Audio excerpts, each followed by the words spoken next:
कुछ कहानियां शुरू होती हैं ना पूरी होने के लिए, जहां दो लोग एक दूसरे से प्यार तो करते हैं, लेकिन बिछड़ते वक्त उनको ये नहीं पता होता है कि वो क्यों बिछड़ रहे हैं। कुछ कहानियां जब शुरू होती हैं तो हमें उनका कोई मतलब समझ में नहीं आता है। हम हर वक्त यही सोच रहे होते हैं कि क्या हो रहा है और ये क्यों हो रहा है, लेकिन जब वो खत्म होती है तो हमको उसका एसेंस समझ में आता है और वो हमें जिंदगी में एक सीख देके जाती है। प्रेम में पड़े स्त्री या पुरुष की जो मूल प्रवृत्ति होती है, वो अपने जिंदगी के कठिनतम से कठिनतम दौर में उस शख्स को खुश देखना चाहता है जिससे वो प्यार करता है।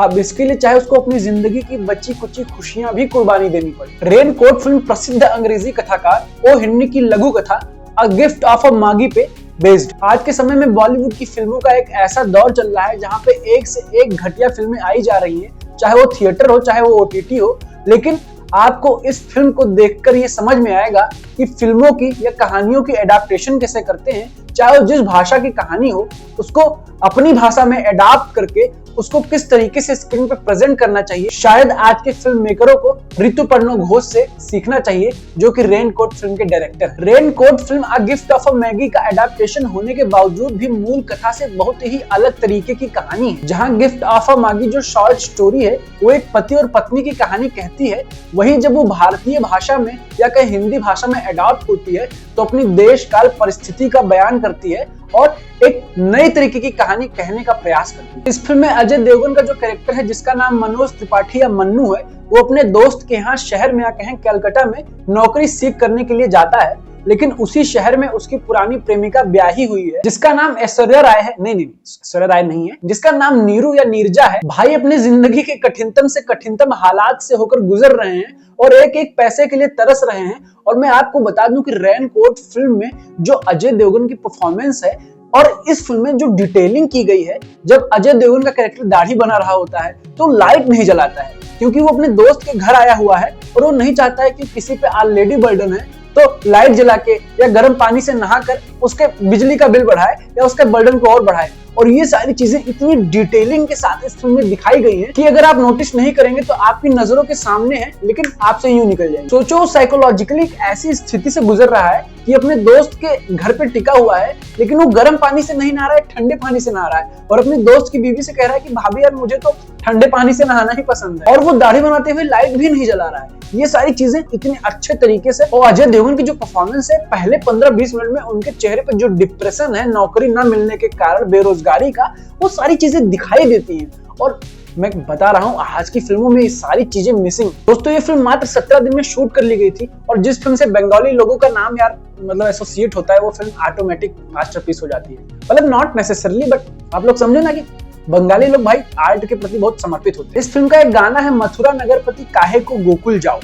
अब ये गाना तो अपने आप में मास्टरपीस है ही, लेकिन ये जो गाना है इस फिल्म की कहानी और इस फिल्म के स्क्रीन प्ले के साथ ट्रांसलेट होकर इस फिल्म का कोर थीम हो जाता है और ये पूरी कहानी इसी गाने के अराउंड इवॉल्व होती है। क्योंकि अगर आप इस गाने का अर्थ समझ गए तो इस फिल्म का भी मतलब आपको समझ में आ जाएगा। ये फिल्म इतने कम दिन में, इतने कम बजट में, इतने लिमिटेड रिसोर्सेस में शूट की गई है, उसके बाद भी ये फिल्म अपने आप में एक मास्टरपीस होकर सामने आती है। इस फिल्म की जो मूल कहानी है वो एक ही कमरे में और बेसिकली 2-3 घंटे के समयांतराल में टेक प्लेस करती है। मतलब इस तरीके की कहानियां कहाँ रह गई हैं कि आप सिर्फ 2 कैरेक्टर्स को लेकर 2-3 घंटे की बातचीत दिखाकर और पूरी कहानी को निपटा दो और उसका एक बहुत बड़ा एसेंस निकलकर सामने आए। और मुझे लगता है कि आज के जमाने में इस तरीके की कहानियां मिसिंग है।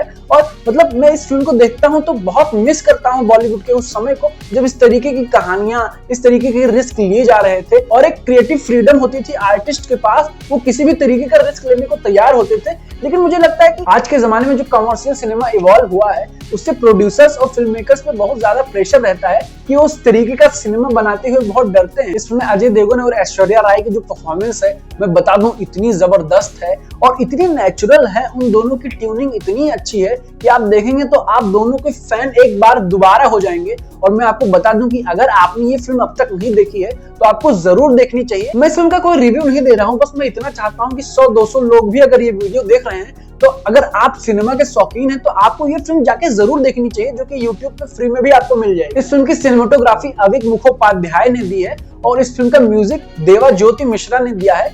और इस फिल्म का म्यूजिक बहुत ही ज्यादा अच्छा है और खासकर वो गाना जिसका मैंने जिक्र किया कि मथुरा नगरपति काहे को गोकुल जाओ। अगर आप इस गाने को इसका जो मेलनकॉलिक ट्यून है, अगर आप उसको एक बार मतलब आपके रिदम में आ गया तो मुझे लगता है कि आप उसको दिन भर सुनते रहेंगे और कभी भी आपकी प्यास बुझेगी नहीं इस गाने से। और इस फिल्म के जो डायरेक्टर हैं ऋतुपर्णो घोष, जो कि एक लेजेंडरी बंगाली फिल्म डायरेक्टर हैं, मुझे नहीं लगता कि उनके बारे में कुछ बताने की जरूरत है। वो मतलब इंडियन सिनेमा के वन ऑफ द लेजेंड हैं जो कि बहुत ही कम उम्र में चले गए और मुझे लगता है कि मतलब ऋतुपर्णो घोष अभी जिंदा होते तो इस तरीके की कई मास्टरपीसेस और देते। अगर आपने उनकी चौखेर बाली नहीं देखी है, आल्सो स्टारिंग ऐश्वर्या राय, तो आप एक बार जरूर चेकआउट करें।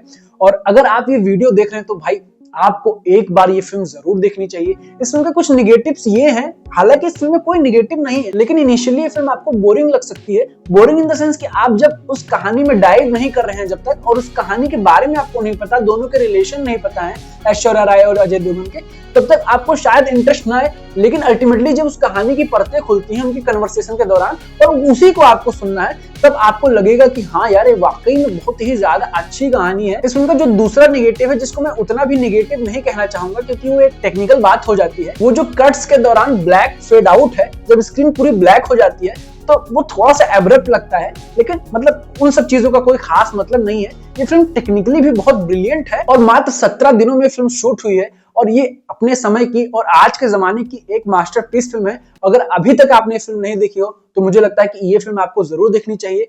और इस तरीके की और वीडियो देखने के लिए इस वीडियो को लाइक करें, इस चैनल को सब्सक्राइब करें। तब तक मिलते हैं किसी और वीडियो में। बाय, टाटा, धन्यवाद, जय हिंद, वंदे मातरम।